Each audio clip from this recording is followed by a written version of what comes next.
Alhamdulillah, wassalatu wassalamu ala rasulillah. Kita lanjutkan fikihnya. Kata beliau, al-wusatu biiqadhil ahli qiyamil lail. Berwasiat untuk membangunkan keluarga sholat malam.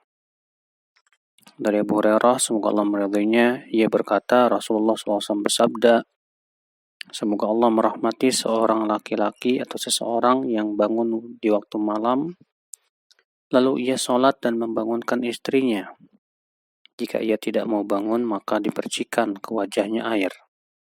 Dan semoga Allah merahmati seorang wanita yang bangun di waktu malam, lalu ia sholat dan membangunkan suaminya.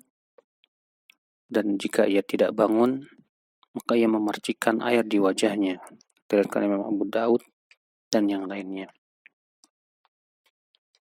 Di sini menunjukkan bahwa hendaknya suami dan istri saling membantu, ya terutama untuk sholat malam.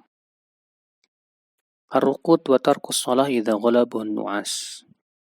Tidur dan meninggalkan sholat apabila dikuasai oleh rasa kantuk. Hendaknya seseorang itu, ya ketika sangat mengantuk di dalam sholat, hendaknya dia meninggalkan sholat malam dan tidur saja. Sehingga ketika tidur atau rasa kantuknya itu telah cukup hilang, dan ia kembali semangat untuk sholat tahajud, baru kemudian kita lakukan. Ini berdasarkan hadis riwayat Muslim dari hadis Abu Hurairah, wa Rasulullah SAW bersabda, "Idza qama ahadukum minal lail fasta'jama al-Qur'an ala lisanih, falam yadri ma yaqul falyattaji'." Apabila salah seorang dari kalian bangun malam, lalu lisannya terasa sulit untuk membaca Al-Quran karena ngantuk, sehingga tidak tahu apa yang ia ucapkan, hendaklah ia berbaring.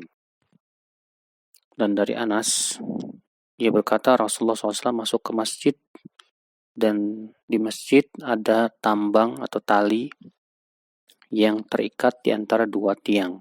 Lalu Rasulullah SAW bersabda, apa ini? Mereka mengatakan ini tali milik Zainab. Dia sholat malam apabila ia telah lelah, maka ia pun sholat sambil memegang tali tersebut. Maka Nabi SAW bersabda, lepaskanlah tali ini, hendaklah seseorang sholat sesuai dengan semangatnya. Apabila ia telah malas atau telah mulai lelah, silakan ia duduk. Diriwayatkan Imam Bukhari dan Muslim. Adamul masyaqqah 'ala an-nafs fil qiyam wal muwadhabati 'alaih. Jangan memaksakan salat malam dengan sesuatu yang ia tidak mampu, sehingga memberatkan dirinya, agar ia bisa melaksanakan salat malam itu terus-menerus. Dari Aisyah radhiyallahu anha, ia berkata, Rasulullah SAW masuk ke rumahku dan di sisiku ada seorang wanita. Lalu Rasulullah SAW bersabda, siapa ini?